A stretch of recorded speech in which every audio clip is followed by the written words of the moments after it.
Bom dia a todos. Meu nome é Cristiane Moura, eu sou do time da Brasil Conference. Gostaria de agradecer a presença de todos aqui hoje. Caso queiram fazer perguntas para os nossos convidados, por favor, utilize o aplicativo da conferência, clicando no link da Slido. O painel tem como objetivo discutir sobre os caminhos e os desafios, que sabemos que são muitos, para a construção de um Estado eficiente, com qualidade de entrega de serviços públicos para toda a população. Bom dia a todos. Meu nome é Peter Sonnenberg, eu sou aluno da Harvard Business School. Para o nosso painel de hoje, primeiramente a gente terá uma apresentação aqui dos nossos convidados e depois seguiremos para a mesa de debate. Mas, antes de começar, eu gostaria de fazer uma breve apresentação dos nossos painelistas. O nosso primeiro convidado de hoje é o governador Romeu Zema. Romeu é natural de Araxá e formado em administração de empresas pela Fundação Getúlio Vargas. Em 1991, Romeu assumiu o controle das lojas Zemas, liderando a expansão da rede varejista de 4 unidades em Minas Gerais para mais de 430 unidades em diversos estados do Brasil. Em 2018, em sua primeira eleição a um cargo público, Romeu Zema foi eleito governador de Minas Gerais pelo Partido Novo, no segundo turno, com expressivos 72% dos votos válidos. Uma salva de palmas para o governador.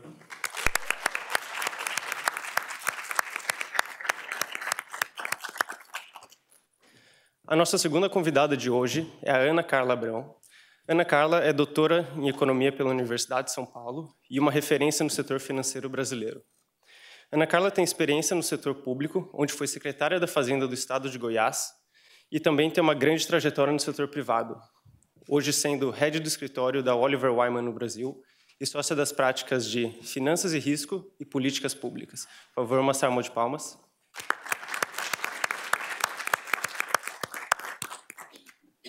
E para completar o nosso painel, teremos Nick Rodrigues. Nick é mestre em políticas públicas pela Universidade de Stanford e um dos maiores especialistas mundiais na teoria e prática de implementação de políticas públicas. Ele já assessorou governos em todos os níveis nos Estados Unidos, Europa, Oriente Médio, Ásia e África, com foco em educação. Atualmente, Nick lidera Delivery Associates na região das Américas. Por favor, uma salva de palmas.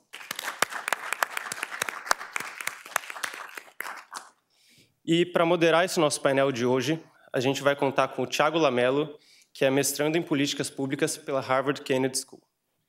E, para iniciar as apresentações, eu gostaria de convidar ao palco o governador Romeu Zema.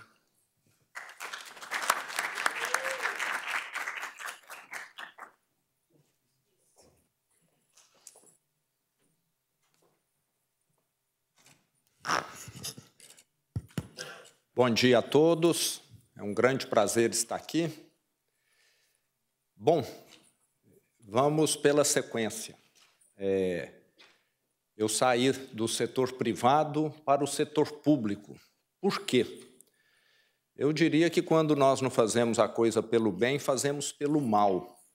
E foi por indignação, por ter passado aquela crise de 2015, 2016, onde a nossa economia afundou 8%, onde na minha empresa eu tive de reduzir praticamente 2.500 colaboradores, eu comecei a enxergar que não vale a pena você ser muito eficiente num país que está caminhando para se transformar numa Venezuela.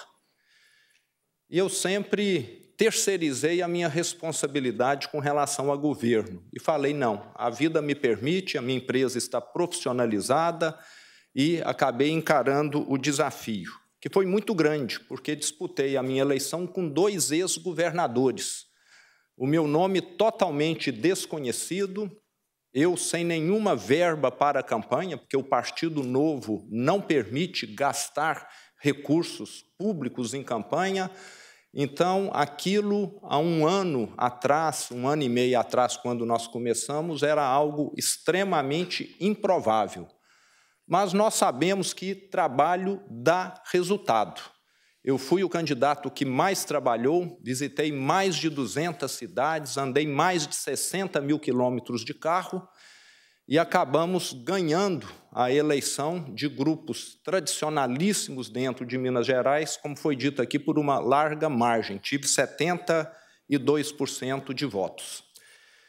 Assumir o governo foi outro desafio, Na fase de transição, nós não tivemos nenhum apoio do governo anterior, que era do PT, só tivemos acesso aos dados a partir de janeiro, ficamos lá novembro e dezembro, praticamente só por conta de selecionarmos os secretários. Reduzimos os secretários de 21 para 12. Assumimos um Estado falido, com 34 bilhões de dívidas em atraso, sem considerar aquelas a vencer. Folha de pagamento parcelada, 13º não pago, repasses constitucionais para as prefeituras, o que é quase que um crime, não sendo feitos, e ainda por cima, estatais usadas como cabide de emprego, etc. E uma situação totalmente deplorável. E vamos além. Além da parte financeira, um Estado que estava funcionando precariamente. Todos os números oficiais indicavam que somente 60% da receita líquida do Estado era comprometida com a folha de pagamento, que é o limite constitucional. Mas, na verdade, esse número já era de 77% há anos. O que havia claramente era uma maquiagem contábil para dizer que nada precisaria ser alterado e mudado.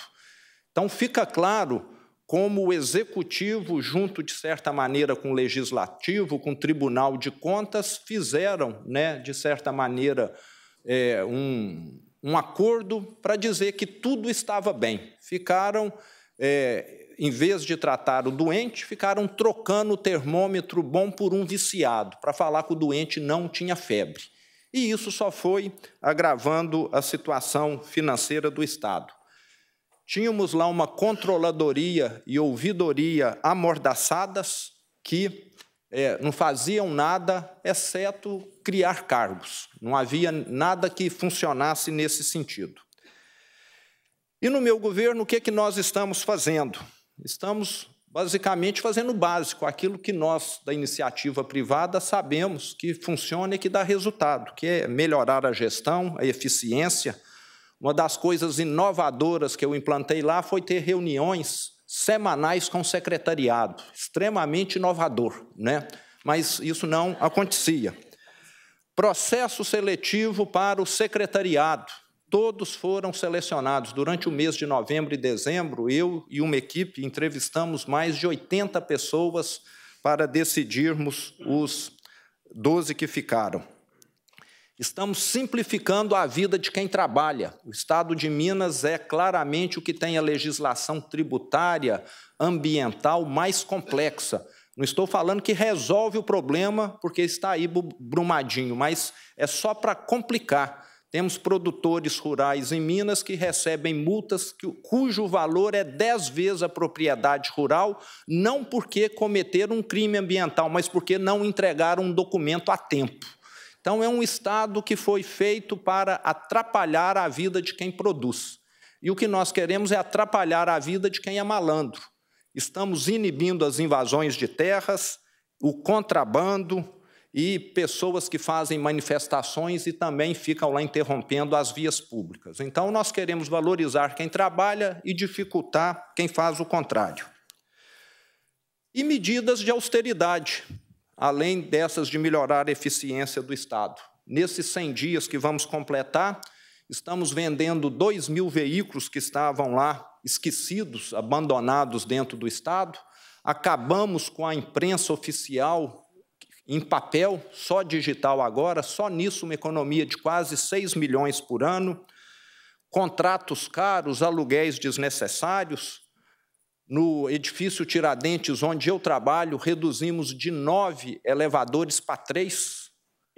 O governador tinha 2 elevadores privativos, o vice-governador 2 elevadores privativos, tudo ligado 24 horas por dia, desnecessariamente. Então, são coisas assim, executadas milhares de vezes, nós vamos ter economia de bilhões ao final de um tempo.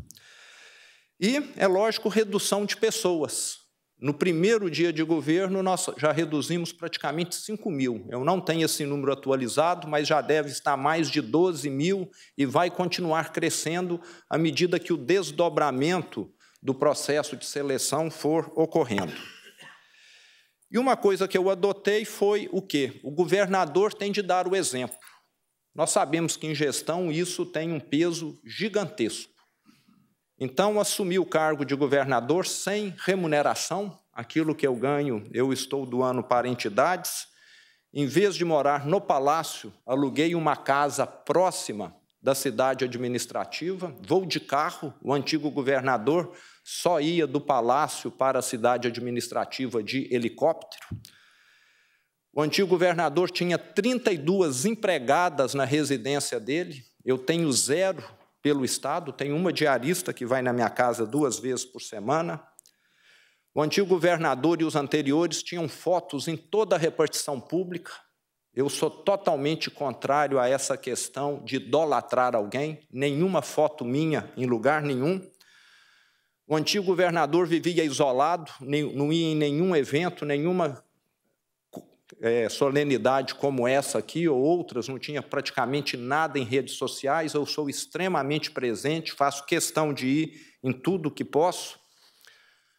O antigo governo, 7 aeronaves à disposição do governador, estamos vendendo e passando para a polícia, a maioria delas, e faço boa parte das minhas viagens em voos comerciais, e, principalmente, tenho dado transparência a tudo que faço.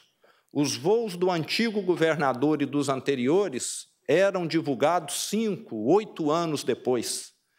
O meu não, está no portal da transparência. Qualquer um que entrar lá vai ver se eu utilizei e para que utilizei. E quando se tem credibilidade, estava falando com a Ana Carla, os resultados aparecem. Assim que foi confirmada a minha eleição, até o momento, a CEMIG saiu de um valor de mercado de aproximadamente 10 para 20 bilhões de reais.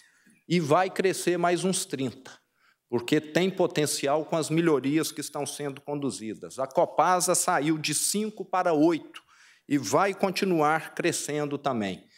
Já estamos preparando a privatização das subsidiárias da CEMIG que não dependem de aprovação da Assembleia. Isso vai acontecer dentro de 30, 90 dias, já deve começar a ocorrer. E também estamos transformando Minas no estado onde que vai ter o maior parque de energia fotovoltaica do Brasil. O norte de Minas é a área mais propícia, uma das mais bem aproveitáveis do planeta em termos de incidência solar e até por ter poucas nuvens. E vamos estar aproveitando isso, estava travado dentro da CEMIG, por incrível que pareça. Pessoas querendo investir e a CEMIG não dando autorização para essas pessoas investirem e conectarem, porque estava privilegiando alguns que já tinham autorização e queriam repassar essa autorização para terceiros. Com isso, nós esperamos que vamos ampliar muita oferta de energia dentro do Estado e nós sabemos que energia barata e abundância é essencial para o desenvolvimento. Além disso, já estamos avançados com a Secretaria do Tesouro Nacional no plano de recuperação fiscal. O Estado, como o Rio de Janeiro, já fez e o Rio Grande do Sul vai fazer, precisa fazer, porque, caso contrário, nós não temos um fluxo de caixa que possibilite o Estado operar normalmente. Estamos preparando um pacote de PPPs e de concessões, de estradas, de hospitais, de parques estaduais, porque o Estado não tem nenhuma condição de estar investindo. E, como eu disse, milhares de ações combatendo desperdícios. Não existe uma ação isoladamente que vai resolver o problema do Estado. Mas o desperdício, a ineficiência é muito grande e todos os dias nós temos encontrado aí inúmeras possibilidades e temos corrigido. Mas, para muito disso, nós precisamos do apoio da Assembleia Legislativa. Está sendo feito, é uma Assembleia que está receiosa com um governo que é meio que inédito, mas estamos mostrando que viemos para somar que precisamos trabalhar todos juntos. Sobre o setor público, com o qual eu não tinha muita familiaridade, durante a minha campanha eu tive a oportunidade de me aproximar e agora, depois de eleito, mais ainda, e você percebe que ele não foi feito para funcionar adequadamente e menos ainda para atender a sociedade. Então, exemplos. A cidade, por menor que seja, ela pode ter 4.000 habitantes, 3.000, e Minas tem muitas cidades assim, ela tem uma Câmara de Vereadores, que muitas vezes se reúne uma vez por mês, 2 horas, e um vereador desse ganha 2, 3 vezes mais que uma professora, para fazer algo que não agrega praticamente nada para a comunidade.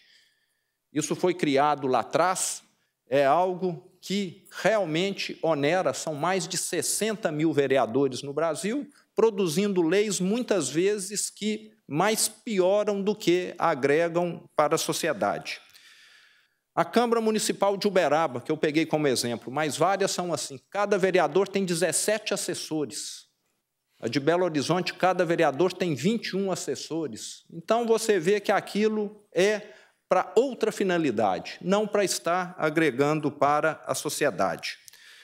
Questão das verbas vinculadas. Eu vejo o prefeito recebendo ônibus escolar e ele fala, eu precisava era de ambulância, mas só posso receber ônibus escolar. Então, parece algo surreal.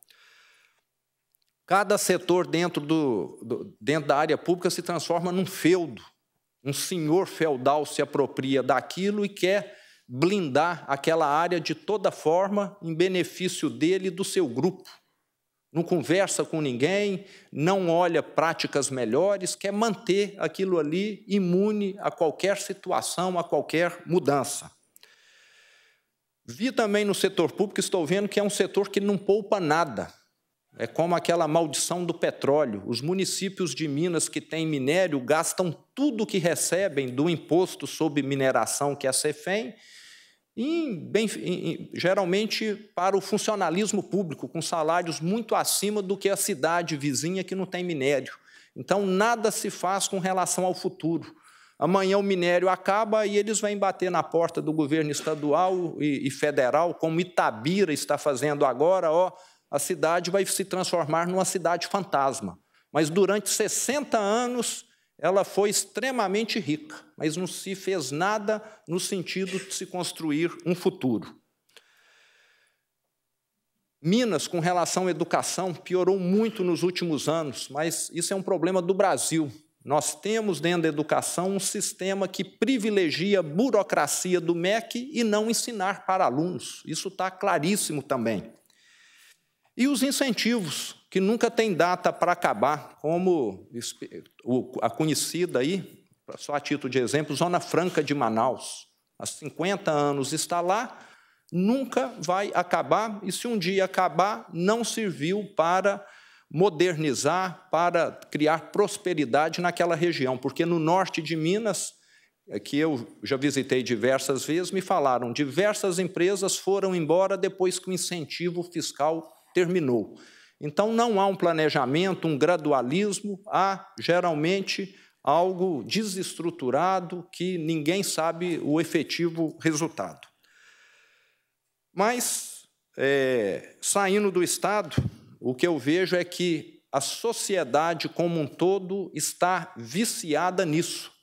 Vários empresários com os quais eu tive oportunidade de conversar, você vê claramente que querem usar do Estado para que suas empresas tenham algum benefício, para fornecer, etc. Eu diria que o problema não é só dentro do Estado, é de todo o país nosso que, de certa maneira, precisa dessa mudança.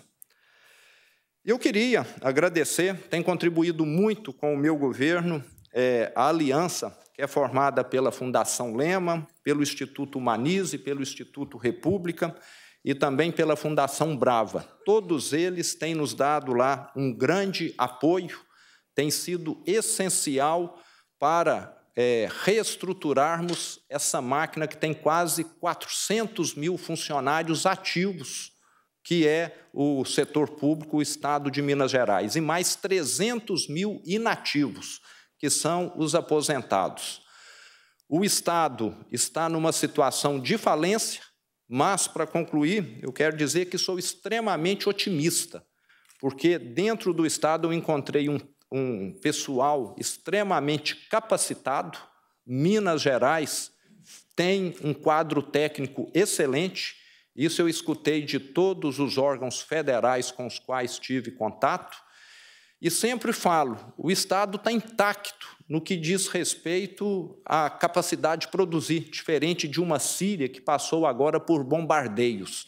Então, se tivermos uma boa gestão, se fizermos a lição de casa, o Estado está pronto para se reerguer. E, com toda certeza, nós vamos conseguir, porque temos gente boa, temos boas intenções e, principalmente, temos capacidade de trabalhar.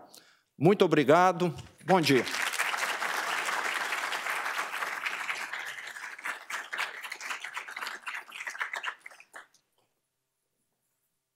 Agora eu chamo para a apresentação a Ana Carla Abrão.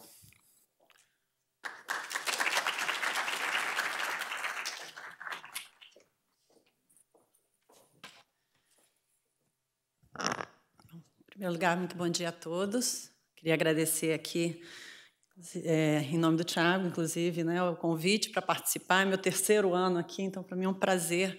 E eu confesso a vocês que eu nunca deixo de me surpreender positivamente e ficar esperançosa cada vez que eu venho na Brasil Conference e vejo um grupo de jovens interessados, estão aqui fora, mas interessados lá com o nosso Brasil, interessados em contribuir e, quiçá, em voltar e nos ajudar a fazer a transformação necessária.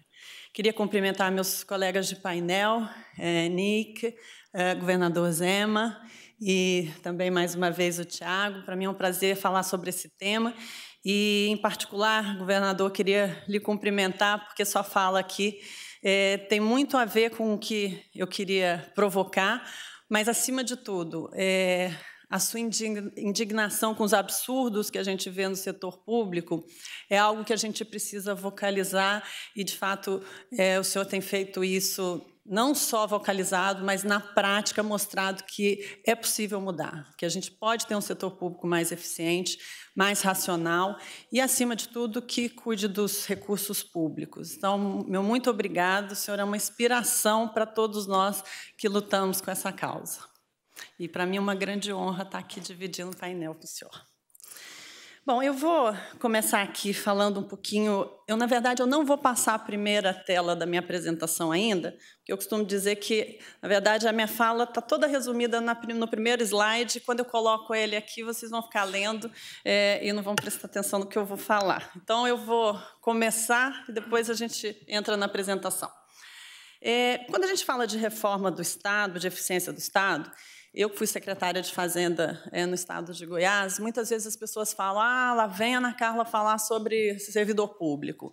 E eu digo que eu não falo sobre servidor público. Na verdade, o que eu tenho a dizer sobre servidor público é, inclusive, na mesma linha do que o governador Zema falou. Nosso setor público tem técnicos fantásticos, tem uma equipe em vários, eu diria, não em vários, mas em todos os estados, certamente, com a capacidade e com o espírito público. O que a gente precisa é falar sobre o modelo operacional que vigora no setor público hoje, que, inclusive, reduz a capacidade de entrega desses servidores públicos, que são competentes, que são bons tecnicamente, que têm espírito público, mas que hoje têm condições de trabalho que estão, inclusive, muito prejudicadas por esse modelo operacional, pelos incentivos que estão colocados e pela situação que a gente chegou, justamente pela exaustão desse modelo. Mas, basicamente, o tema, mais uma vez, não é servidor público, é, acima de tudo, a motivação principal que a gente precisa ter quando a gente fala sobre gestão pública, que é a melhoria dos serviços públicos no Brasil. Quando a gente fala de um país, que é o terceiro país mais desigual do mundo, a melhoria dos serviços públicos básicos de educação, saúde, segurança pública é um imperativo social, acima de tudo. Então, o primeiro ponto que eu queria deixar muito claro aqui é que o que nos motiva, e aqui, inclusive, eu tenho que fazer uma menção, esse trabalho a gente tem feito em conjunto, Armínio Fraga, Carlos Ari Sundfeld e eu, e o que nos motiva nessa discussão é justamente levantar a questão da necessidade de melhorar os serviços públicos no Brasil como um instrumento de geração de oportunidades para as pessoas mais pobres. Como é que a gente pode imaginar que, sem educação de qualidade pública, o filho de famílias pobres vai ter condição de ter uma renda melhor do que a dos seus pais? Como é que a gente pode imaginar que, sem atendimento de saúde público, de qualidade, humano, as pessoas que não têm condição de pagar um plano de saúde vão conseguir acesso a um tratamento adequado? Como é que a gente pode imaginar que um país em que a segurança pública falha em proteger seus cidadãos vai ter os seus jovens indo para o mercado de trabalho e não cooptados pelo crime, ou mortos nas comunidades dominadas pelo crime?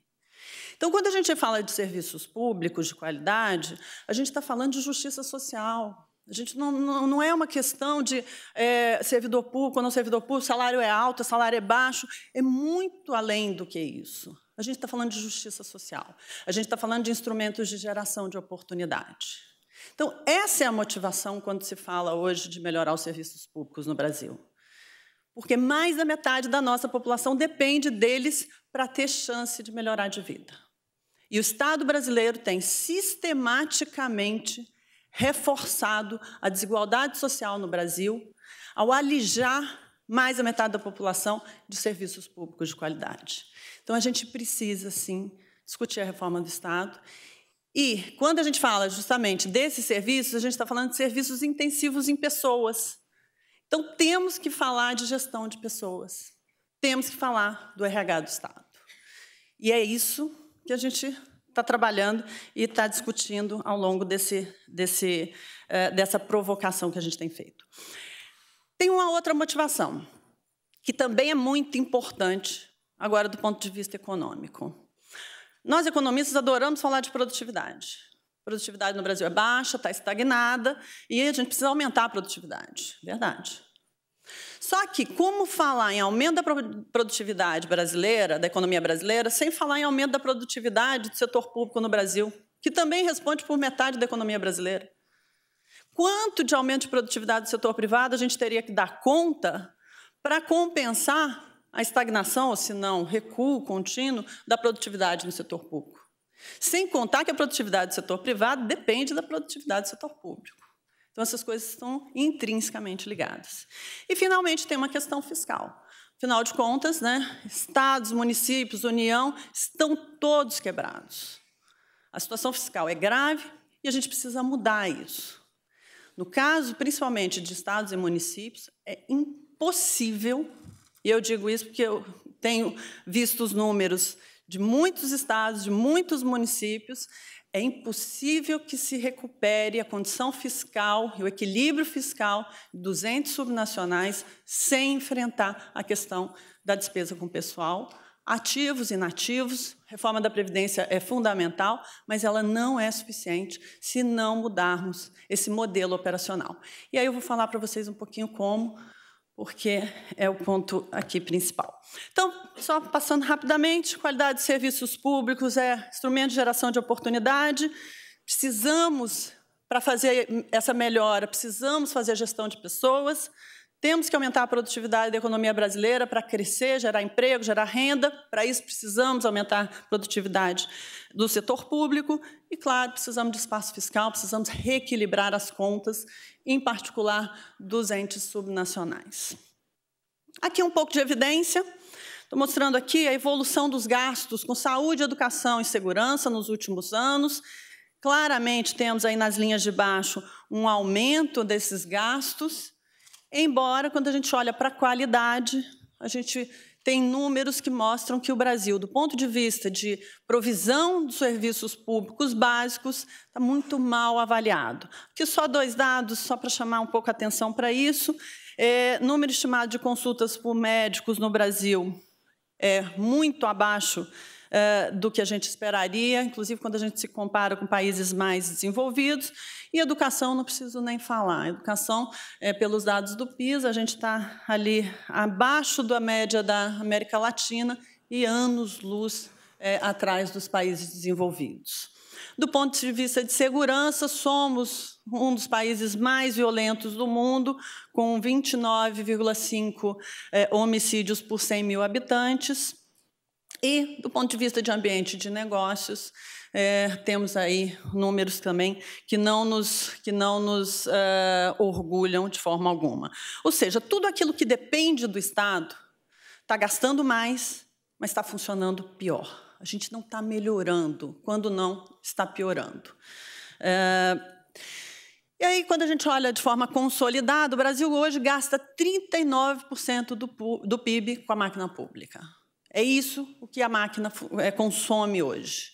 E do ponto de vista, mais uma vez, da avaliação do nível de satisfação desses gastos, desses serviços, aí do lado direito, o que a gente vê é que saúde e educação estão muito mal avaliados, a gente está lá atrás na avaliação quando comparado com outros países, e mesmo o sistema judiciário e polícia, que melhoraram, esses são dados da OCDE, ainda estamos aí com níveis de satisfação abaixo de 50%, bem abaixo de 50%.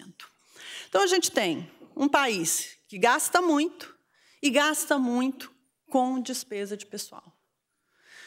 13,1% do PIB é o tamanho do nosso gasto. Quando a gente compara com qualquer outro país, de fato, não faz sentido. A gente está completamente fora dos padrões. Se a gente somar a Previdência, o déficit da Previdência, a gente está falando, o gasto com a Previdência, a gente está falando de 28% do PIB em gastos com despesa de pessoal ativo e inativo do setor público. Então, estamos falando de um número que é completamente fora do que deveria ser, se quisermos, de fato, servir a sociedade com os gastos, por meio de gastos públicos. Quando a gente olha o número de servidores também, aí eu vou só dar um número para vocês, a Inglaterra hoje tem o mesmo número de servidores públicos que tinha em 1930. O Brasil cresce sistematicamente o número de servidores públicos. Nos últimos anos, aí de 2003 a 2016, a gente está falando de um crescimento de 28%. Do ponto de vista de massa salarial, nesse mesmo período, a gente está falando de 56% de crescimento dos gastos em termos reais. Então, só com essas evidências, a gente chega a uma conclusão que é muito clara.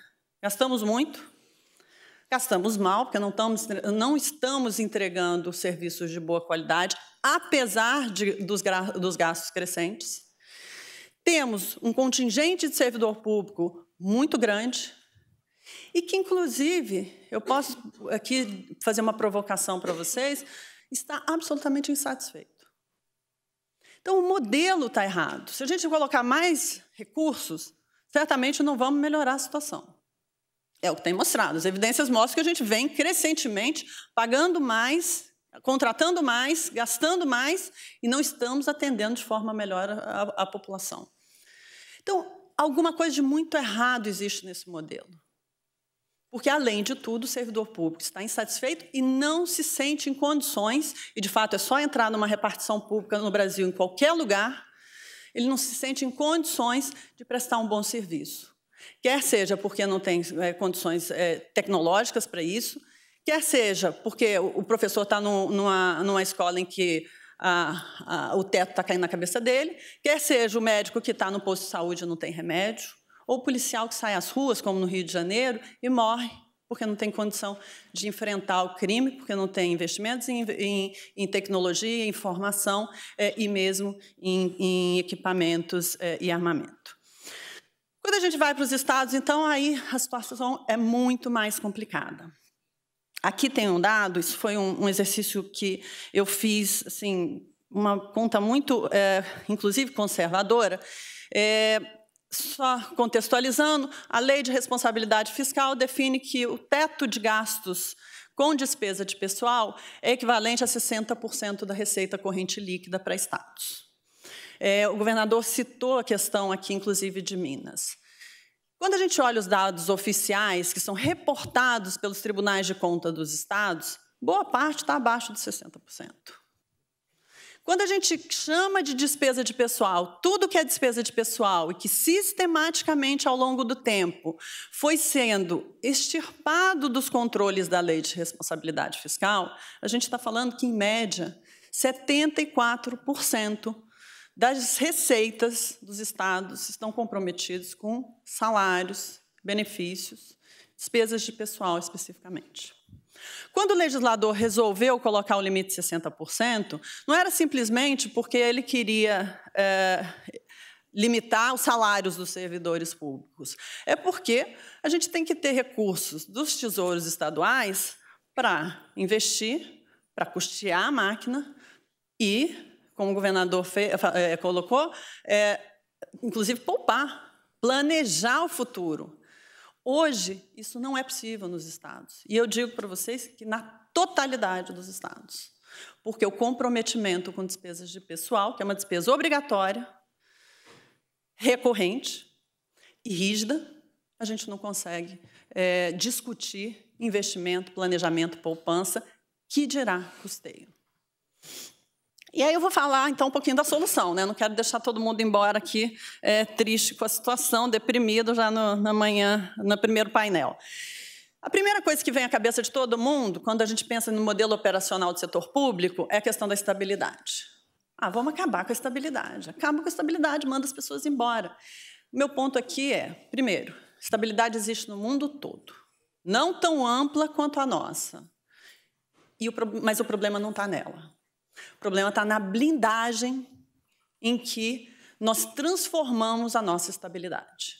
Então, estabilidade é um preceito constitucional, existe no mundo todo, tem um sentido por trás de proteger contra perseguições políticas, garantir a estabilidade, garantir a continuidade das ações públicas, mas, no nosso caso, o que nós fizemos ao longo do tempo? Uma miríade de leis espalhadas por estados, municípios e pela União que definem carreiras, privilégios e benefícios específicos para cada categoria. Isso foi se multiplicando ao longo do tempo. Nós temos, para vocês terem uma ideia dos números, 309 carreiras distintas no governo federal. Um estado médio tem em torno de 150 carreiras, município médio em torno de 50 carreiras. Multiplica por 5.500 a 50, multiplica 150 por 27, soma 309. Vocês imaginem aí a miríade, a complexidade, a pulverização de carreiras que nós temos. Cada uma com as suas reservas de mercado, então o gestor daqui não pode prestar serviço no gestor de lá, e isso significa, claro, um leilão entre as carreiras. Esse aqui chega ao topo com 9 anos de serviço público, então eu sou mais importante, a minha atividade é mais importante, eu preciso chegar em 8, e assim sucessivamente. Então, o que a gente precisa não é de uma reforma constitucional. Precisa também. Mas vamos deixar a reforma constitucional para a Previdência, que já está de bom tamanho. Se a gente conseguir essa aqui, depois a gente discute a da estabilidade. Agora, a gente tem uma série de ações que podem ser feitas no nível local, até em função da nossa estrutura legislativa, da competência federativa. Cada ente subnacional consegue fazer a sua reforma específica para conseguirmos resolver essa questão, ou pelo menos racionalizar essa questão, independentemente de reformas constitucionais. E aí eu vou falar, então, um pouco, rapidamente, para concluir, sobre o que a gente entende que é uma proposta para ir nessa direção.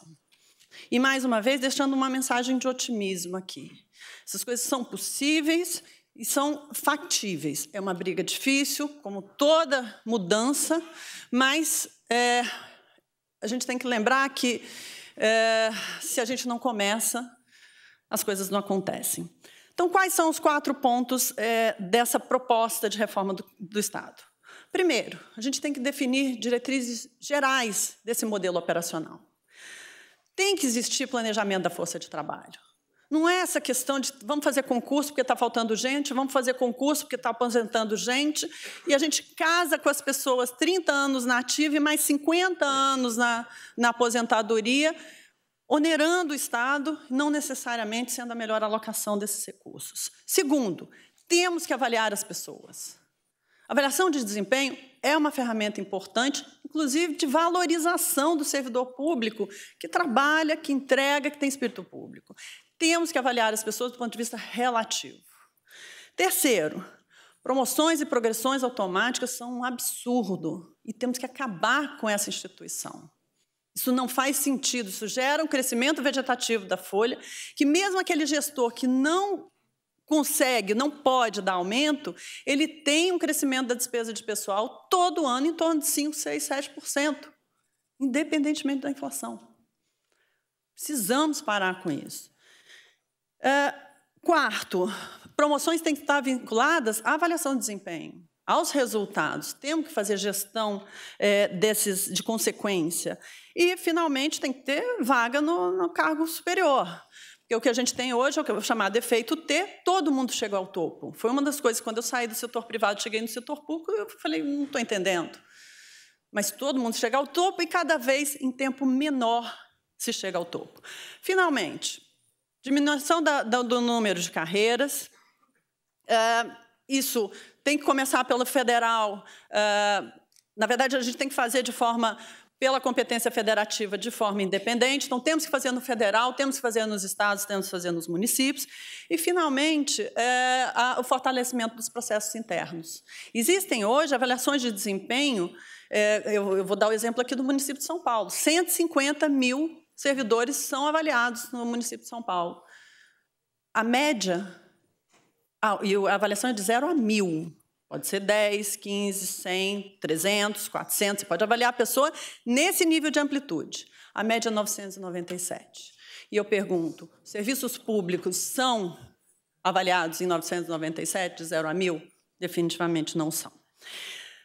Então, aqui, só para finalizar, o meu tempo já acabou, a gente precisa, sim, fazer uma reforma do regado do Estado, com base nesses pontos que a gente defende. Por quê? Primeiro, para melhorar os serviços públicos.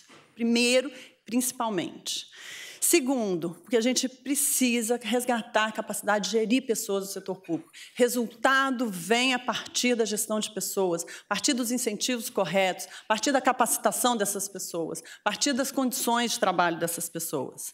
E a gente precisa reduzir a despesa de pessoal, porque estados e municípios vão quebrar em muito pouco tempo, na verdade, vários já estão quebrados. O que eu estou dizendo é que os 27 irão quebrar num período que não vai muito além desse próprio mandato dos governadores que assumiram neste ano. E a gente precisa reverter essa situação de uma forma contundente. Finalmente, precisamos aumentar a produtividade, o Brasil precisa crescer, as pessoas precisam ter emprego, precisam ter renda, e, para isso, a gente tem que perseguir um equilíbrio fiscal e a racionalização dos gastos públicos no Brasil. Muito obrigada.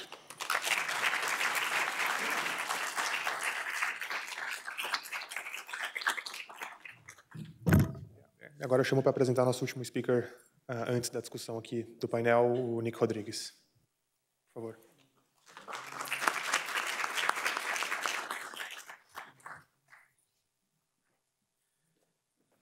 Well, thank you so much, and apologies that I'll be giving my talk in English. My Portuguese is nowhere near good enough, but it is wonderful to be with you here this morning. I'll introduce myself briefly, and then say a little bit about kind of why I'm even here. So again, my name is Nick Rodriguez. I'm a director with Delivery Associates. Delivery Associates is a small global advisory firm, and we focus on helping governments to achieve results for their citizens. We work with about 50 governments around the world at the federal, national, state, and municipal level.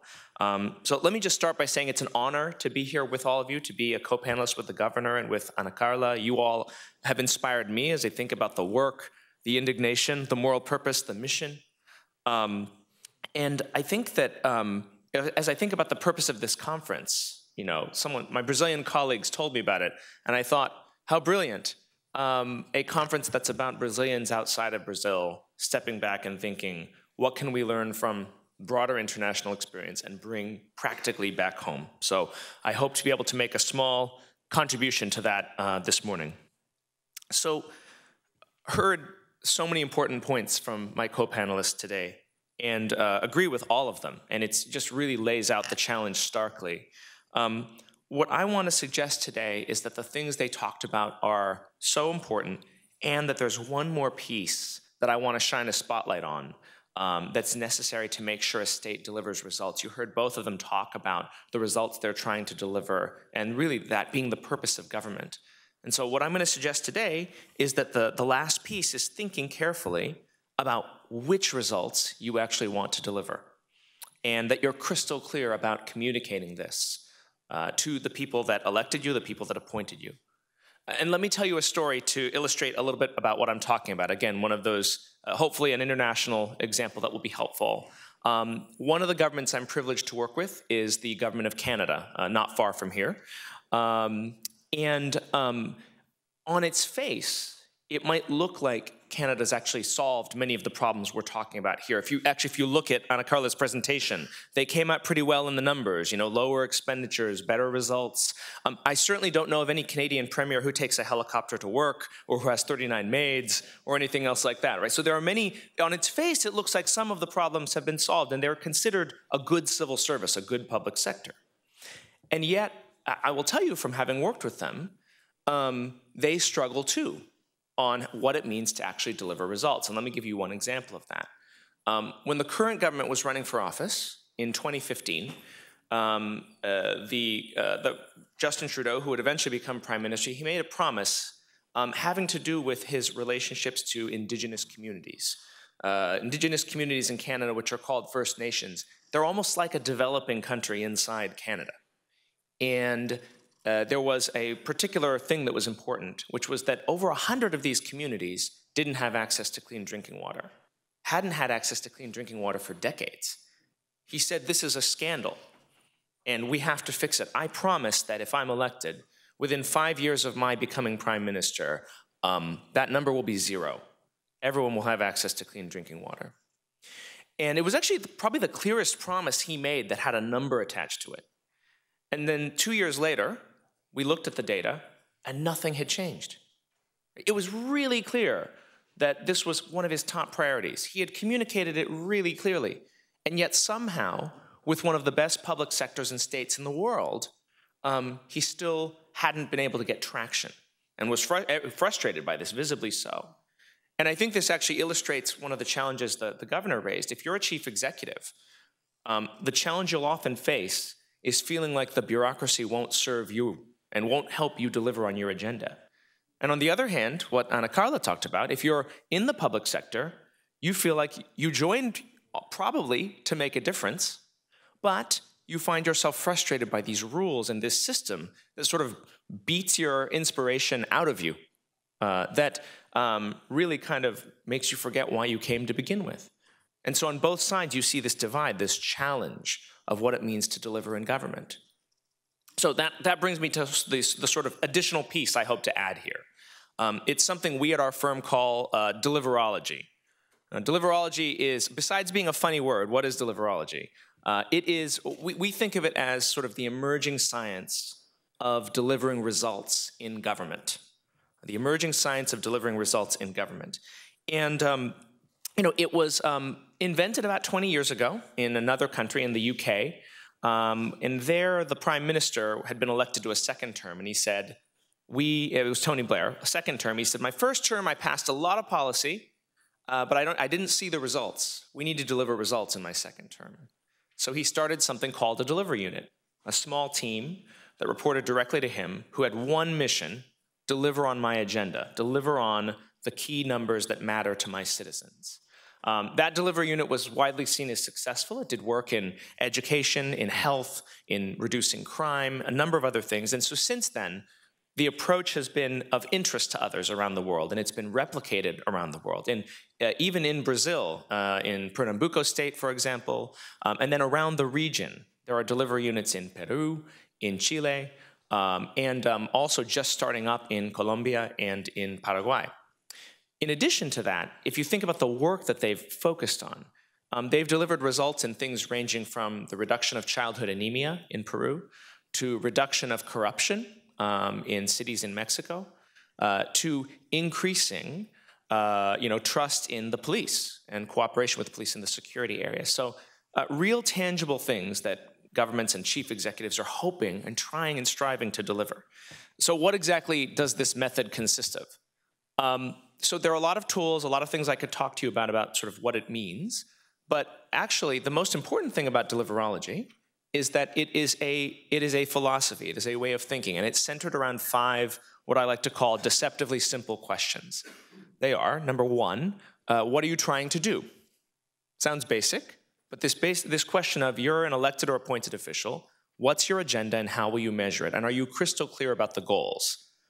Number 2, how are you planning to do it? Do you have a clear operational plan for getting it done? We're not talking about a big fat strategic plan that takes months to write. We're just talking about something that's good enough to get started, something that will allow us to understand and specify what we call the delivery chain. So if I think about a policy at the center of government, how and through whom does that policy reach all the way to the front line where a citizen actually benefits? Are we clear about what that chain is, and are we confident in it? And if we're not confident in it, what's the plan to fix that? Right? So the delivery chain is a key part of delivery planning. So number 2, how are we planning to do it? Number 3, at any given moment, how will we know whether we're on track to achieve the results? And this sounds simple, but it's actually quite difficult. Are the data systems strong? Do we know how to measure progress? And actually, most importantly, are we bringing a report of progress back to the chief executive? So you heard the governor talk about how it was an innovation to have a weekly meeting with the secretaries, right? And I'll add the next innovation, and I imagine perhaps the governor already does this, is that meeting is laser focused on, here are the results I've tasked you to deliver, secretary. What's the report on that, right? What does the data tell me about whether you're on track and what we can do to solve the problem? And that's the nature of interaction and meeting throughout government. Thirdly, that was at any given moment, how will you know you're on track? 4th, if you're not on track, what are you going to do about it? This is sort of what a delivery unit would do best with the targeted problem solving. Those routines surface that we didn't quite get something right. What are we going to do about that? And here is where I think there's another important innovation, especially this is important for a country as large and vast and diverse as Brazil, and that's going to the front line and seeing the results of your policy actually play out. So going down that delivery chain and saying, the policy says in theory that this is what should be happening on the ground. Let me go check and see. And let me bring those insights back to the center so that we can then course correct when things are not going well. And then finally, the most important question, question 5, how can we help? And that's really what a delivery unit's there to do. They're the sort of conductor of the orchestra, the catalyst that helps make government work differently. So how did this play out with our friends in Canada? Let me just go ahead and walk through that. So first question, what are you trying to do? It turns out that going from 100 to 0, we think that's a clear goal, but they actually needed to do a little bit of extra work. What constitutes access to clean drinking water? How will I measure that? And do we have data that tells us whether we're on track every day? So digging into the data was the first thing they had to do differently. Secondly, how are you planning to do it? So literally, I mean, it seems obvious, but a spreadsheet of 100 indigenous communities and their specific problem, the thing that was keeping the water from being clean, and the action steps the government had to take and by when in order to solve the problem. And a war room within the ministry that was responsible that was going to track and make sure that this was actually getting done. Third, at any given moment, how will you know whether you're on track? So if you Google Indigenous Services Canada and drinking water, you will find a public website where every day they refresh the data on which drinking water advisories are still in place, which have been lifted, and what their progress is. They make this available to the public. Most importantly, of course, they report to the Prime Minister once a month about it. They know every month they will have to give an account to the person at the top of whether they've made progress on this priority. And then finally, so if you're not on track, what are you going to do about it? So I actually had the privilege of visiting the remotest, well, privilege depending, it was the middle of winter, but visiting some remote regions in Canada, going down the delivery chain, and understanding what can we learn from the biggest successes and the biggest challenges Turns out that the province that performs the best on this is Quebec. Province that performs the worst is neighboring Ontario. Why? Right? Is it probably not language differences, right? But why is it that one's doing better than the other? And at each link, what's the regional office doing in one place that the regional office in the other isn't? And going and doing the investigation yourself so that you can go back to a central government that often feels distant and say, this is what that means we need to do, Prime Minister. This is the best practice we need to adopt, and so on and so forth.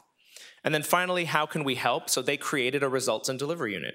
And it was their job to facilitate and make all this happen. As you can imagine, that's difficult. As both the governor and Ana Carla noted, sectoral feuds, actually getting folks to work together and to not just think about their own turf. That was a problem in Canada too. So the delivery unit was sort of the catalyst for making that happen. Most important question though is, of course, what were the results? Well, again, go to the website. The drinking water advisories are down by 50%, and they expect, we're about 3 years in, so we need to do a little catching up, but they expect that they will hit the target 2 years from now and get to zero in 2021. So hopefully a success story, at least an emerging one right now. But I hope an example for all of you of the fact that actually every country struggles with this question, right? So what does that actually mean as I think about Brazil and I think about what it means for all of you? Well, I have 3 thoughts which I'd love to discuss with you all when we have the panel time. First, I think this idea of deliverology helps you, I think, anchor any reform effort in the currency that matters most to your citizens, which is results. One test we often like to perform is, for anything I'm doing, if I were to stop a resident on the street and say, this is the result we're going to achieve, would they care? So we always ask, we're going to reform the state to what end? And I want a really good answer to that, right? One that I can tell a citizen or a voter. Second, I think deliverology is interesting because it helps you focus and get traction. Excuse me. There is another middle-income country I'm working with right now that's busy in the thick of civil service reform. We're working with their Ministry of Civil Service right now. Tell me if this sounds familiar. They've passed a new law. The law says there will be a new performance management system throughout tens of thousands of employees of this government. And it's all the right things. It's all the best practices. The challenge is it makes this huge assumption that overnight, thousands of supervisors are going to become sensitive, effective coaches who can give evidence-based feedback to their direct reports and do really good performance management. Of course, it can happen. There's training they've set up for it, but there's a ton of resistance, right? A ton of fear of change. And the question is, when you look at that, just that one task for performance management, how do you deal with that, right? How do you take all of that on? Well, let me suggest a radical answer. You don't. You start smaller. You say, I will try this in one ministry. And not only that, I will couple it with 2 or 3 top priority results I want that ministry to achieve. Right? And I will say, I will do civil service reform in the context of achieving those goals. So it becomes a driving mechanism. I'm asking you to do this because it's going to help us achieve this result. Hopefully reawakening why it is these folks became public servants in the first place. So that's the second thing, thinking about focus. If you do that right, people take notice, they sit up. The next time you want to roll it out more broadly, you have allies. One thing we like to say around the office is, change management, success is the best change management. Not communication, not engagement, those things are important, but success is actually the best change management. And then finally, and this is the thought I want to leave you all with, that leads to the third thing. In Brazil, I think this is a really exciting opportunity, an opportunity to really leapfrog the rest of the world. It feels like, just listening to my co-panelists and to all of you, looking at recent election results, we're at a real moment in this country where citizens are demanding that their government be leaner, more efficient, deliver better, right? There is support for these kinds of reforms. You can take advantage of this moment by pairing it with that focus on results, by using that as the lens. Now, here's the thing. Britain spent decades building a great civil service only to discover a results focus at the turn of this century. Canada's only figuring it out right now. You all have the opportunity to leapfrog all of that and do both at the same time. And so that would be my kind of encouragement and hopefully challenge to all of you. Like I said, it is an honor and a privilege to be part of this discussion and conversation, and look forward to the dialogue with you that's to come. Thanks.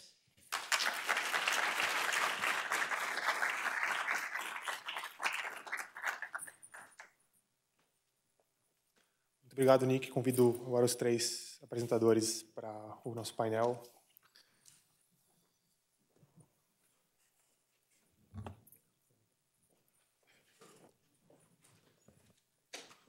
Também gostaria de reforçar ao público que acessasse o slido.com, slido.com, hashtag BC19, e votasse nas perguntas favoritas ou perguntassem o que vocês gostariam de ouvir do painel.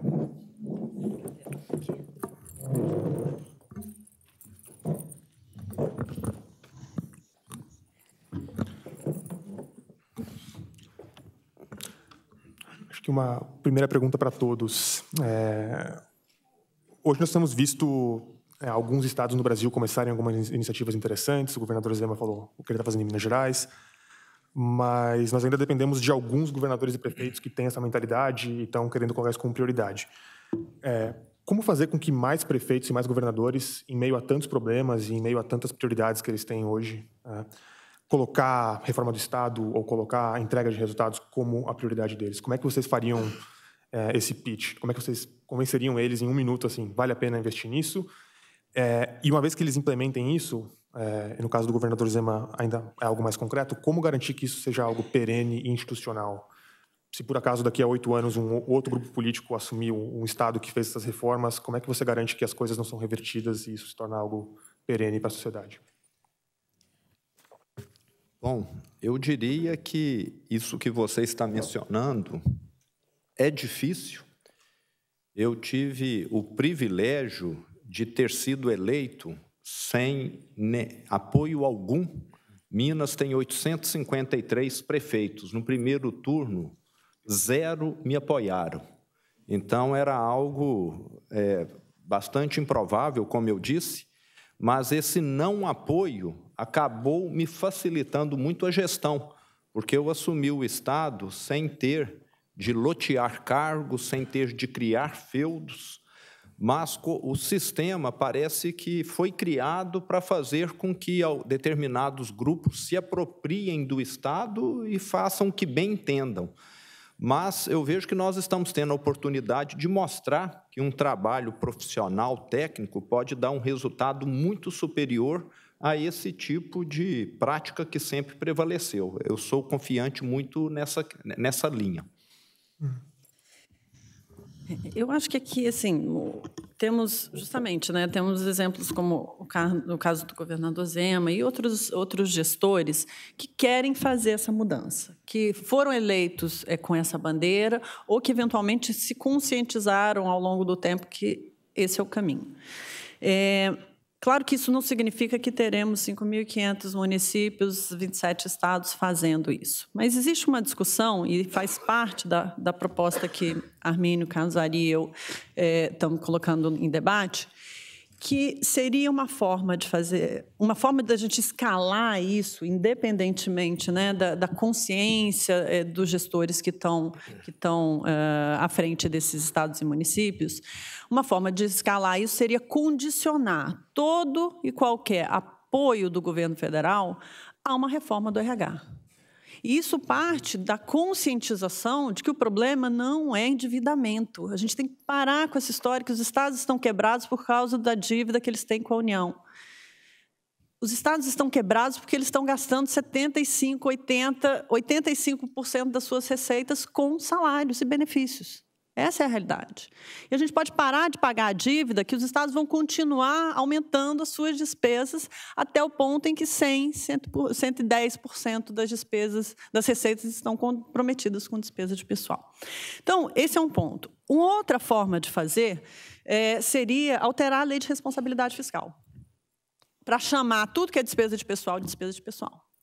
E isso obrigaria estados e municípios a fazerem a reforma para se reenquadrarem no limite de 60% de comprometimento. Essa é uma questão um pouco mais complicada, porque a gente sabe que discutir a lei de responsabilidade fiscal, no momento, inclusive, que já estamos uma discussão tão importante como a Previdência, é complicado. A gente pode, inclusive, regredir, a depender de como isso possa ser levado. Então, existem formas, sim, de institucionalizar e de escalar isso. Mas eu vejo hoje um caminho, que é um caminho bastante favorável e propício, que é justamente vincular. A gente tem aí regime de recuperação fiscal, a gente tem o novo programa de equilíbrio fiscal que o Tesouro está discutindo com os estados que estão em situação difícil. Então, existem formas da gente condicionar, justamente atacando o problema que é a raiz da situação atual. Great. So it's fine. I told you a little bit about that first delivery unit in the early 2000s. And since then, the government's changed, and they did a lot of things. One of the things they did was rail times, was one of the results they tried to achieve. And they did this work, and but of course, it's 3 governments later now. The delivery unit doesn't exist in the same form, right? But if you step into any train station in London or elsewhere in the UK, you'll see the results published for everyone to see around train times, which was one of the original targets the delivery unit created. The reason I tell this story is because I think it exemplifies, what the governor and Anna Carla are trying to do, which is make promises to your voters about the results you're going to deliver. Then when you're in office, deliver on them, and create a public demand that the next government, no matter what its stripe, cannot ignore.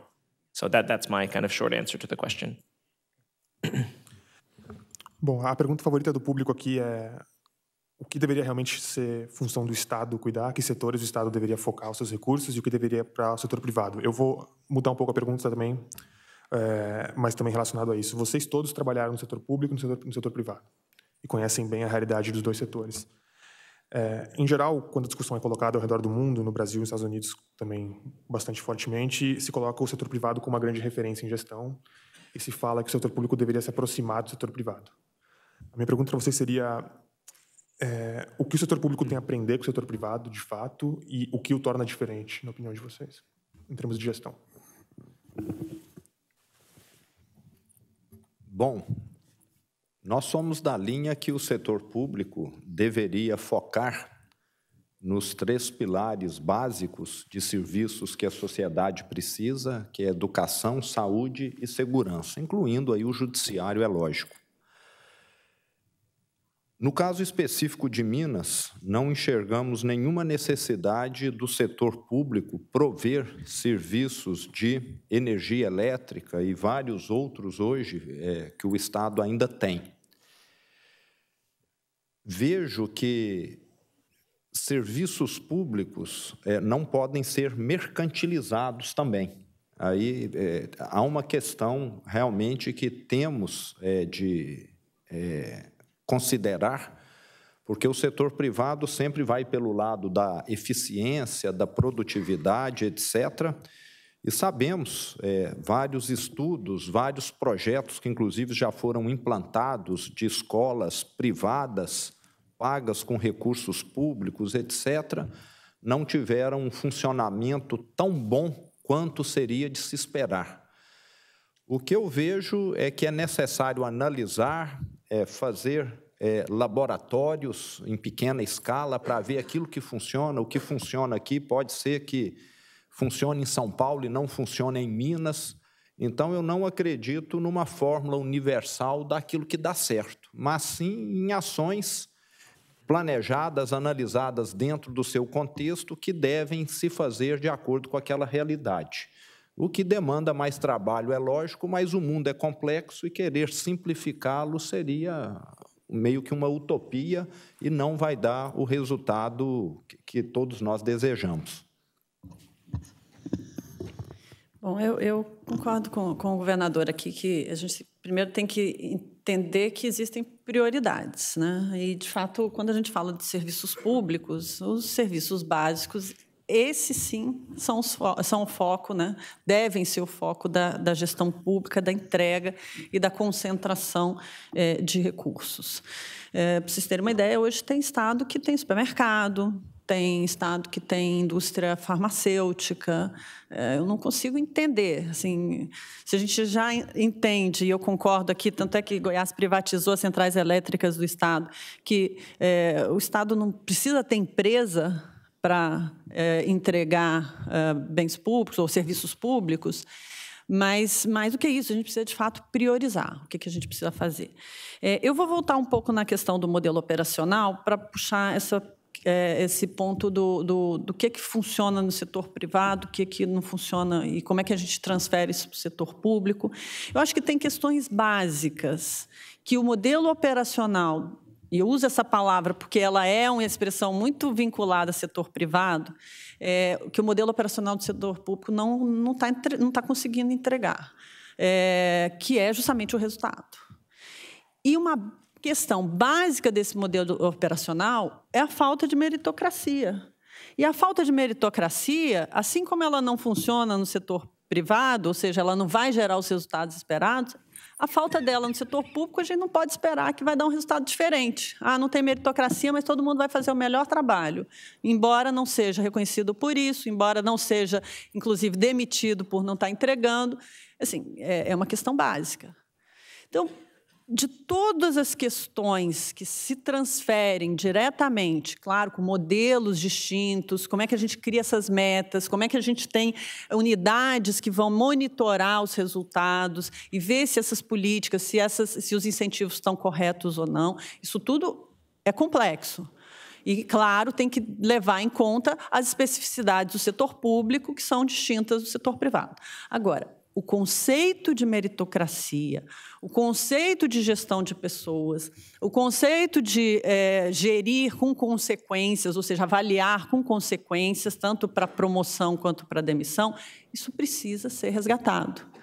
Senão, a gente não vai conseguir, de forma nenhuma, melhorar os resultados. A gente vai ter uma unidade de entrega que vai sistematicamente mostrar que a gente não está conseguindo entregar, porque o desenho, os incentivos não estão alinhados para isso.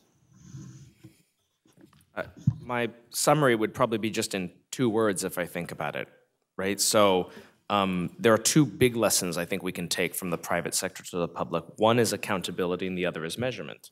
Right? And I think that's what these are bound up with. And I think in both cases, what you're looking at is a principle that can apply, but the practice has to be a bit different. Measurement in the private sector is much more obvious, and then you need to figure out what measurement looks like in a public context. How do you measure success? And then with accountability, that's a little bit more straightforward, except when regulations interfere with my being able to simply hold someone accountable and have consequences for performance one way or the other. Those are the 2 big problems I think we have to solve in porting over lessons from the private sector to the public. Deixa eu só fazer um comentário aqui, Thiago, até puxando um pouco a questão do Nick, né, que é a questão de accountability, né? Hoje a gente tem um sistema, por exemplo, existem, como eu citei aqui, existem estados, municípios que avaliam, definem metas e, inclusive, pagam remuneração variável, né, com base no atingimento dessas metas. Vários dos lugares que isso existe, não vou dizer na totalidade, até porque eu não conheço todos, as metas são... o pagamento de bônus começa antes de se definir as metas.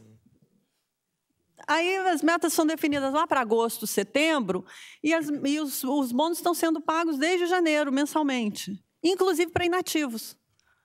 Então, como é que a gente consegue ter... resultados e mostrar esses resultados, e aí não se mostra os resultados, óbvio, porque é tão distorcido que é melhor não mostrar. Então, tem uma questão de transparência, tem uma questão de definição de onde a gente quer chegar, de monitoramento, que é absolutamente fundamental.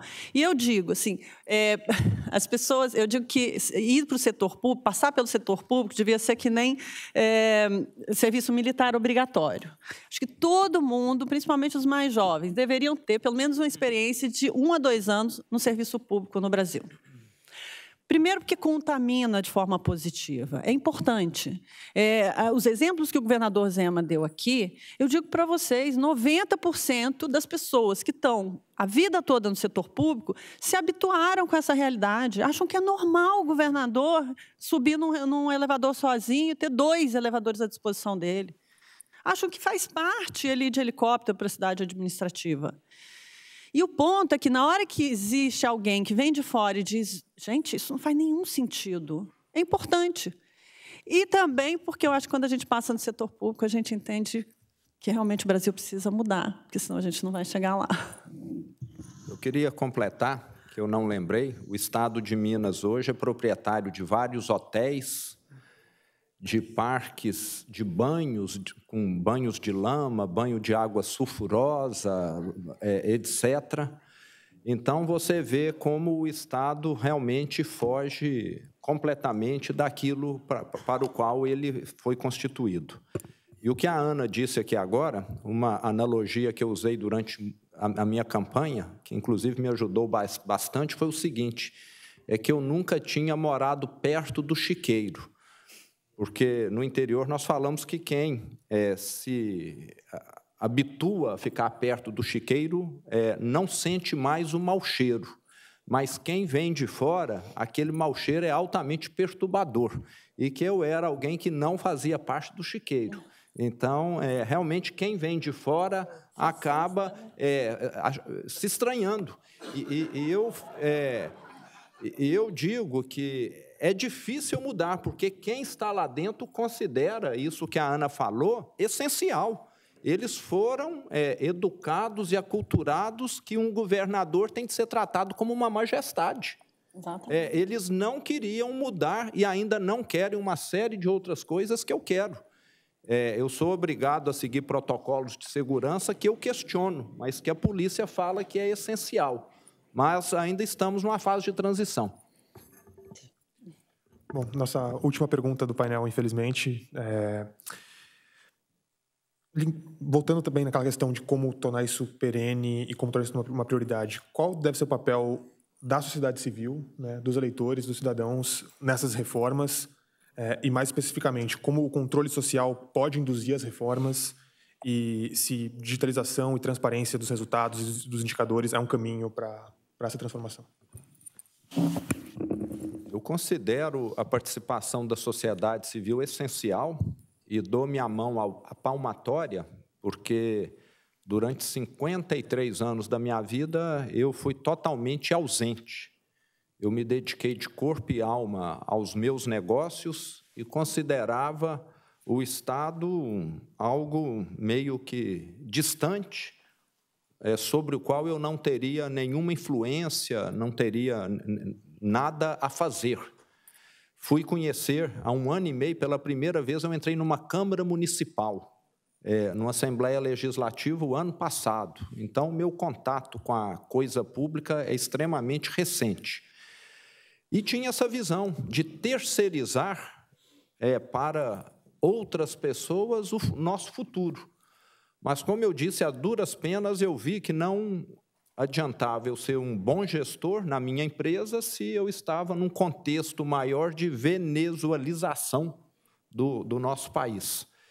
E vejo hoje claramente a necessidade de todos nós participarmos, talvez não como candidato como eu fui, mas principalmente acompanhando, questionando. Vejo que temos instituições, ONGs, etc., que estão se estruturando melhor, e vejo que o Brasil chegou aonde chegou devido a essa falta de participação nossa, dentre os quais, como eu disse, eu me incluo. Vejo que estamos num processo de aprendizado como sociedade, e é essencial essa participação, porque, assim, a classe política é mais cobrada, se sente vigiada e, consequentemente, vai agir de forma a atender mais os interesses da sociedade e não dela própria. Eu acho que esse é realmente um ponto fundamental. Assim, quando a gente fala de reformas, como as reformas, né, que estão sendo discutidas, Previdência, reforma do Estado, se nós não tivermos o engajamento da sociedade civil, e isso de todas as formas possíveis, como o governador falou, se candidatando, não necessariamente, nem todo mundo tem essa veia ou essa vontade, mas existem formas de se engajar, via entidades da sociedade civil, via redes sociais. Hoje as redes sociais dão plataforma para as pessoas se manifestarem. Se não houver engajamento da sociedade civil em torno dessas reformas, tudo isso fica muito difícil. Eu me lembro lá em Goiás, quando a gente fez, foram 2 anos duros de ajuste que foram feitos lá, claramente o governador avançava e a Assembleia vinha junto nas reformas que precisavam ser feitas, se havia algum tipo de suporte por parte da sociedade, porque senão é muito difícil. Primeiro que o governador não faz nada sozinho, ele depende em grande medida, ou o presidente do Congresso, o governador da Assembleia, os prefeitos das câmaras municipais, e assim sucessivamente. Mas se a sociedade não for capaz de dar apoio, nós continuaremos reféns das minorias organizadas, corporativistas, extremamente poderosas na classe política, em particular no legislativo. Então, é necessário, sim, se manifestar, é necessário, sim, se engajar, porque, senão, a batalha fica muito mais difícil. E as minorias, como sempre, são ruidosas, são poderosas, sensibilizam a classe política, enquanto a coletividade difusa, por definição, paga essa conta. O problema é que a gente não tem condição de pagar essa conta mais. E essa conta está sendo paga principalmente pelo andar de baixo. Então, a gente precisa, principalmente nós que temos uma condição privilegiada, a gente precisa se engajar nesse processo, porque o Brasil não aguenta mais. E é a gente que vai ter que mudar essa situação. Eu estava falando para o meu filho, que está aqui comigo, e eu estou muito orgulhosa, que a nossa geração, está fazendo esse papel de ser loquaz, de tentar quebrar com um Brasil tão cooptado. Mas é a geração de vocês que certamente precisam se engajar para que a gente faça essa transformação. I guess I'll close with a somewhat famous quote from one of our famous American presidents here in the States, Franklin Roosevelt. He was meeting with a constituent about something that they wanted done, and the president said to this person, "I agree with you, now make me do it." And I think that actually, for me, encapsulates how I think about sort of citizen engagement. You think about a politician, a government, I agree with you, I might agree with you, but you need to make me do it. And I think that we're long past the era when governments anywhere in the world, I think, can sort of do things in secret or do things without transparency, without citizens noticing. So on the one hand, I think there are governments doing really innovative things to say we're going to engage our citizens using tools and technology like we've never done before. There's actually a delivery unit in the city of Buenos Aires that is actually embarking on just such an experiment right now to do more kind of deep citizen engagement as part of their delivery work. And then, of course, as Ana Carla said, the onus is also on us as citizens, whatever our jurisdictions may be, to stand up and make our governments do the things we want them to do. I think that'll look different in every context, but it's essential. Thanks. Okay. Muito obrigado novamente a todos os panelistas pelas apresentações. Espero que o público tenha tirado bons insights dessa discussão, que ela continue aqui na Brasil Conference, que ela continue no Congresso Nacional, e que a gente consiga caminhar para esse sistema eficiente, que acho que é um desejo de todos. Muito obrigado e peço ao público que avalie o painel pelo aplicativo. Os próximos painéis começam em 15 minutos. Também, se vocês puderem sair da sala, procurar os seus novos painéis, agradeceria. Muito obrigado a todos.